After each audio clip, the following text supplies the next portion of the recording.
été le directeur dans la thèse d'État, si mon souvenir est bon. Il y avait Nicolas Tertullian, Michael Levy, des éminents philosophes de cette époque. Jean-Pierre Fay, qui viendra cet après-midi, Olivier Roubaud-Dallon, qui était donc au jury de la thèse d'État de Arno Münster à la Sorbonne. Le directeur. Pardon? Le directeur de la thèse, c'était Olivier Roubaud-Dallon. Olivier, c'est ça que j'ai dit, non? J'espère. Olivier Roubaud-Dallon, pardon. Voilà, et ce livre donc, est publié en France, intitulé Ernst Bloch, Messianisme et Utopie, publié aux Presses universitaires de France en 1989. Je me souviens aussi, parce qu'on avait enseigné tous les deux à cette époque, un peu grâce à Jean-Pierre Fay, au Collège international de philosophie, tout au début, Arnaud et moi, et je me souviens de nos rencontres dans ce cadre, ça a dû être au milieu des années 80. Moi, je me souviens, c'était plutôt vers 87-88 que j'avais fait un séminaire au Collège international de philosophie, et je croisais Arnaud et beaucoup d'autres dans ce vivier extraordinaire parisien, où il y avait des professeurs de lycée, et des professeurs d'université, et des personnes simplement intéressées et souvent extrêmement passionnants qui donc faisaient leur séminaire dans ce cadre. Après, à un moment donné, je me souviens aussi que Arnaud nous a quittés. Il a disparu de la scène européenne, on peut dire, parce qu'il a décidé d'accepter un poste au Brésil. Et je me souviens de cette époque parce qu'on se voyait surtout à la Bibliothèque nationale, rue de Richelieu, à cette époque, et puis tout d'un coup, il n'y avait plus Arno Münster à la Bibliothèque nationale, rue de Richelieu. Et je me suis même demandé, mais où est-ce qu'il est passé? Et puis j'ai appris que notre cher collègue était au Brésil, et il est resté pendant 3 ans. 2 ans. 2 ans, oh, pardon, excusez-moi. Là, c'est écrit 88, enfin, disons 2 ans. Suite à laquelle, donc, suite à cette époque, il est donc rentré en France pour être recruté dans cette université.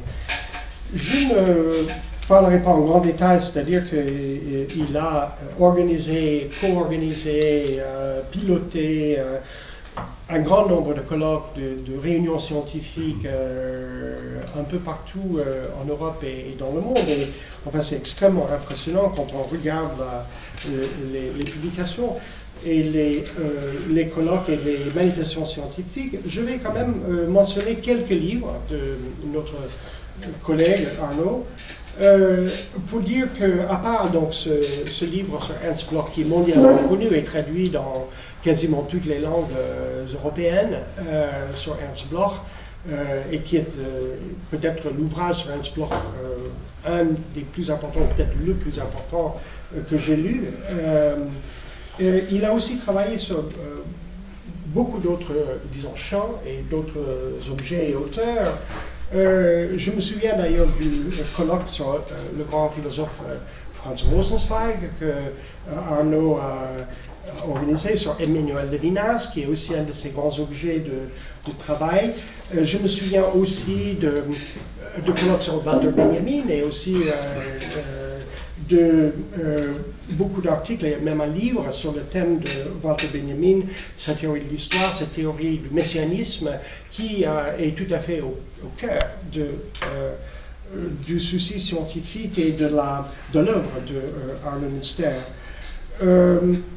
Mais aussi, il faut le dire, à cette époque, Jürgen Habermas, l'école de Francfort, d'une façon générale, était extrêmement peu connue en France. Je me souviens que moi-même, je dois l'avouer, j'avais fait un an d'études à Freiburg, on avait entendu parler d'Adorno, bien entendu, mais à cette époque, un peu de Habermas, mais beaucoup moins qu'aujourd'hui.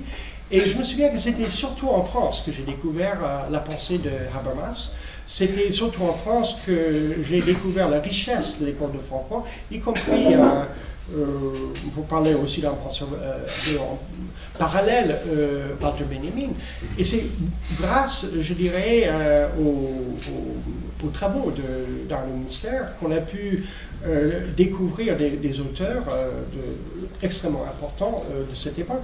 Je vous rappelle par exemple le livre Le principe discussion, Habermas sur le tournant langagier et communicationnel de la théorie critique, qui est un exemple d'un des travaux plus récents, disons, de Arno Münster sur la question de l'école de Francfort et notamment sur Habermas. Et puis, à part donc ces champs de travail, Ernst Bloch, l'école de Francfort, il faut dire qu'il y a aussi un souci disons, d'analyse critique dans la pensée, critique donc du passé allemand, un certain héritage, pour parler un peu comme Ernst Bloch, un héritage du passé, légué, si vous voulez, par plusieurs différents courants de pensée allemands, avec lesquels donc Arno Münster engage un rapport très critique. Et je pense notamment à Heidegger, auteur sur lequel j'ai moi-même un peu travaillé. Arno était un des intellectuels en France qui a pu, connaissant bien évidemment le langage de Heidegger, lisant en allemand et de première main depuis l'époque de ses études, a pu donc proposer des analyses qui, si vous voulez, étaient tout à fait à contre-courant par rapport à un certain jargon heideggerien qu'on a pu malheureusement trouver un peu trop souvent en France, et encore dans les traductions, par exemple la traduction de Être temps de Heidegger, qui à mon sens est également illisible, par exemple. Ben, c'est grâce à des auteurs comme Arno Münster et surtout aux travaux d'Arno Münster qu'on a pu, si vous voulez, prendre une certaine distance critique par rapport à ce qui était proposé comme, si vous voulez, l'interprétation officielle couronnée par Gallimard de cet auteur, comme d'autres auteurs comme Carl Schmitt, par exemple, avec lesquels Arno Münster engage un débat très important. Je vous rappelle donc son livre Heidegger, la science allemande et le national-socialisme, paru déjà en 2002, donc bien avant, c'était à la suite du débat avec Farias, mais quand même bien avant la nouvelle vague, disons, de critique heideggerienne, qu'il a un peu, je dirais, même inauguré à cette époque. Ensuite, je rappelle aussi ses travaux sur Hannah Arendt, Hannah Arendt contre Marx, point d'interrogation, réflexion sur une anthropologie philosophique du politique, paru très récemment chez Hermann, à Paris, son livre sur Sartre et la morale, paru chez L'Harmattan à Paris en 2007. Et je rappelle aussi un ouvrage que j'ai lu avec un intérêt tout particulier. Il s'agit donc d'un colloque organisé ici même à l'Université d'Amiens. C'est le professeur Jean-Guillaume Wallet, ici présent, qui parlera par la suite, et puis Arno Münster, qui ont, au moment du centenaire donc, de la naissance de Jean-Paul Sartre, organisé, à mon sens, un des colloques les plus importants en France. Il y a eu, je dirais, même un quasi-silence en France par rapport à cet auteur qui avait quand même énormément marqué le XXe siècle. Très peu de